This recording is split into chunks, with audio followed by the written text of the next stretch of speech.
भैया राम पर कोई शंका करे ना तो उससे बहस मत करना, उससे व्हाट्सएप पे लड़ना मत, उससे फेसबुक पे लड़ना मत। बहुत लोग शंका करते। बिहार में एक मंत्री थे, उनका नाम ही भगवान शंकर पर और राम पर शंका कर रहे थे। नाम चंद्रशेखर और शंका राम पे। बोले राम हुए ही नहीं। मैंने कहा तुम हो गए और राम नहीं हुए, बताओ हैं? क्यों भैया, दद्दा हुए नहीं अब पोता है गए।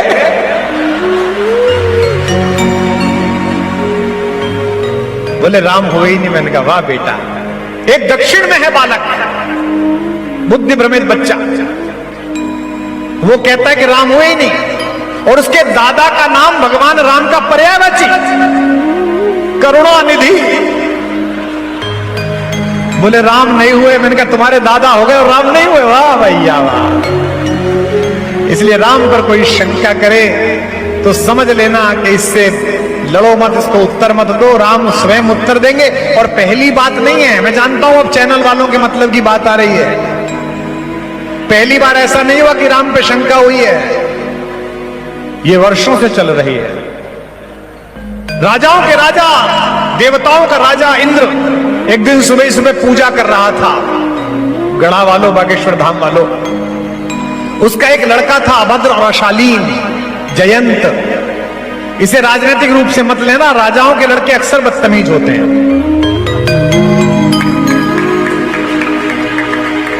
आपने देखे होंगे ना राजाओं के लड़के, छतरपुर में चौराहे पे पुलिस वाले से लड़ते हैं। तू जानता नहीं मेरा बाप कौन है? पुलिस वाला कहता भाई तुझे शंका होगी, मुझे क्या शंका है, मैं क्या जानू कौन।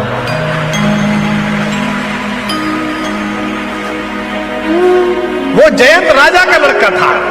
वो साधना से नहीं आया था, उसने पुरुषार्थ से स्वयं को नहीं गढ़ा था, उसने तपस्या से स्वयं को नहीं गढ़ा था। धर्म जगत के शोधार्थियों के लिए शोध का विषय है कि बागेश्वर पीठ पिछले 5 वर्ष से इतना प्रासंगिक कैसे हो गया। एक दिन में नहीं हुआ है। तपस्वी बाबा और सन्यासी बाबा ने अपने तप का बीज यहां गहरा गाड़ा है, जिसमें अपनी साधना और परिश्रम का पसीना इस नवयुवक ने लगाया है, तब जाकर यह वृक्ष खड़ा हुआ है जिसे बागेश्वर पीठ कहा जाता है। हाँ, यह तय है कि आने वाले वर्षों में जब नाम लिखा जाएगा इस पीठ के महात्म्य का, तो इसके पुनर्जीवन, इसकी प्रतिष्ठा की पुनर्प्राप्ति का सेहरा इनके सिर बांधा जाएगा, निश्चित रूप से बांधा जाएगा। उसने अपने पिताजी से पूछा, इंद्र के लड़के जयंत ने, कि पापा जी आप क्या कर रहे थे? तो पापा जी बोले कि बेटा मैं भगवान की पूजा कर रहा था। तो जयंत बोला भगवान? शंकर जी, ताऊ जी? नहीं। ब्रह्मा जी, बाबा जी? नहीं। विष्णु जी, चाचा जी? नहीं। बोले कौन? बोले राघवेंद्र, राम। उसने कहा ये कौन आ गया? बोले ये सब देवताओं से बड़े देवता हैं, सब इन्हीं के चरणों में समाते हैं। इंद्र के लड़के ने पूछा कि कहां है, उनका महल कहां है? बोले महल में नहीं है, बुंदेलखंड गए। उसने कहा दिखाओ। इंद्र बादलों का देवता है, उसी की कृपा से हम एक दूसरे को संबोधन कर पा रहे हैं। ज्यादा जिद करी तो इंद्र ने बादल हटाए हाथ से और नीचे दिखाया कि वे रहे राम। मेरे सरकार उस समय आपके बुंदेलखंड के चित्रकूट में दोपहर के समय जंगल से लाई हुई लाल, सफेद, हरी मिट्टी को प्यालियों में घोलकर जगत जननी माता सीता के चरणों में महावर लगा रहे थे। यह काम केवल प्रेमी कर सकता है, यह काम केवल पागल और प्रेमी परमात्मा ही कर सकता है, जो राम कर रहे थे। जैन से कहा कि देख बोरा भगवान, वो उसकी पूजा करता हूं। लेकिन अगली बात पर आप फिर हंसेंगे। राजाओं के लड़कों की एक समस्या और होती है, वो अक्सर लोगों को उनके कपड़ों से तय करते हैं कि कितना बड़ा आदमी है। उसने कहा ये भगवान, ये वलकल पहने हुए, पैरों में बेवाई फटी पड़ी है, जटाजूट लट में बदल गई है, ये भगवान? पापा आपको कोई गलतफहमी हुई है, ये भगवान नहीं है। इंद्र ने कहा बेटा यही है जिनके कारण ये सब तामझाम चल रहा है।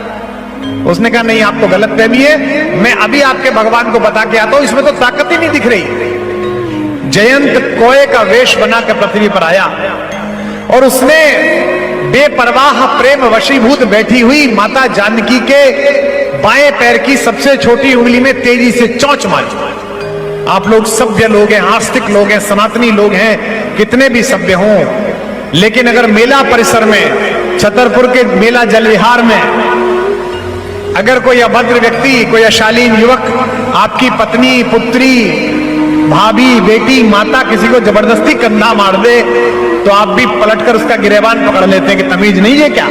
वे तो स्वयं भगवान थे, तीर कमान अंदर रखे हुए थे, क्योंकि प्रेम के क्षण में हथियार नहीं ले जाने चाहिए। भगवान के पास वो सरकंडा था जिससे वो अल्पना बना रहे थे माता के पैर में। भगवान ने उसी को साधा और जयंत की तरफ फेंका। अब जयंत भागा और सरकंडा भागा।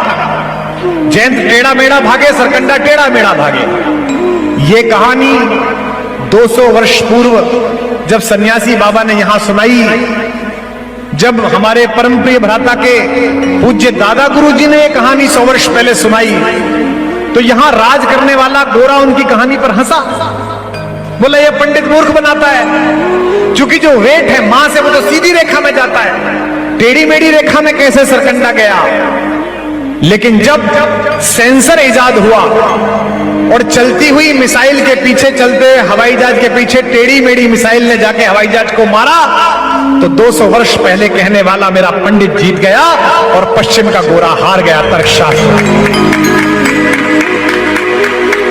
मैं विज्ञान के लोगों से कहना चाहता हूं कि अगर हमारे धर्मशास्त्र की कोई व्याख्या आपकी वैज्ञानिक परख नली में सत्य सिद्ध नहीं हो रही, तो इसका मतलब यह नहीं है कि यह हुई नहीं थी। इसका मतलब यह है कि अभी आपकी शोध की साधना वहां तक नहीं पहुंची जहां तक मेरे ऋषियों की साधना पहुंच गई।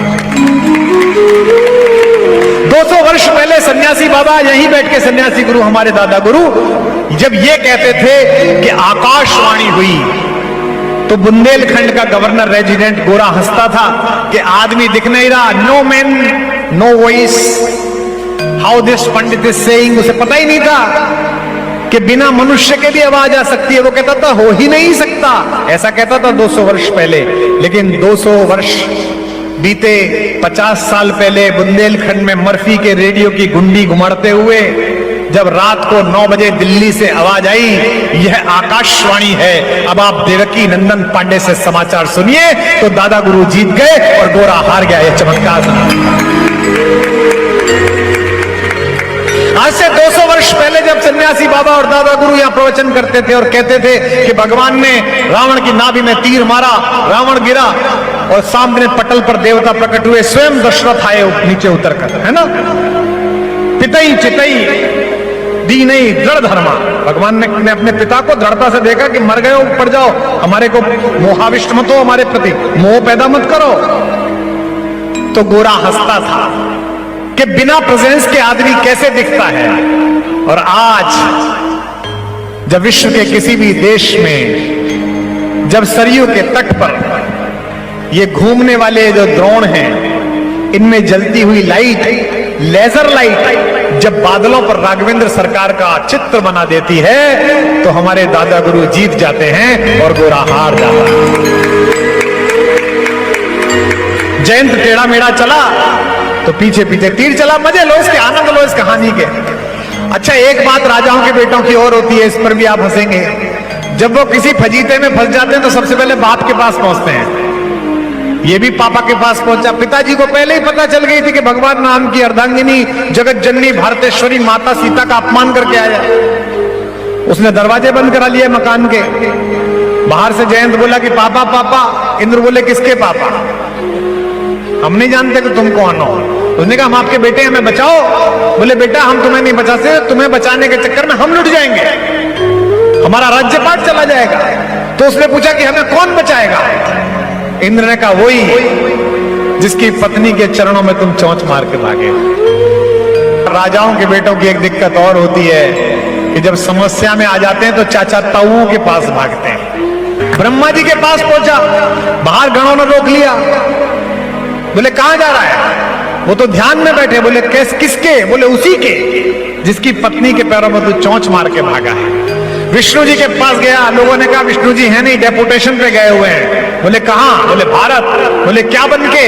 बोले वही जिसकी पत्नी के पैर में तू चोंच मार के भागा है। आनंद और बढ़ेगा जब ये हर तरफ से गिर जाते हैं राजाओं के लड़के, तो बाद में मीडिया मैनेजमेंट करते हैं, खबर दब जाए खबर ना चले। तो दुनिया के सबसे बड़े पत्रकार के पास पहुंचा, सबसे पुरातन पत्रकार कौन? क्या आपकी जनता है महाराज, बोलने से पहले बोलती है। नारद जी के पास तीनों लोगों की लाइव रिपोर्टिंग, नारायण नारायण। बोले प्रभु बचाइए। बोले हो आया? बोले हाँ। बोले कोई नहीं बचा सकता। बोले कोई तो बचाता होगा? बोले हाँ, एक व्यक्ति है जो बचा सकता है। बोले कौन?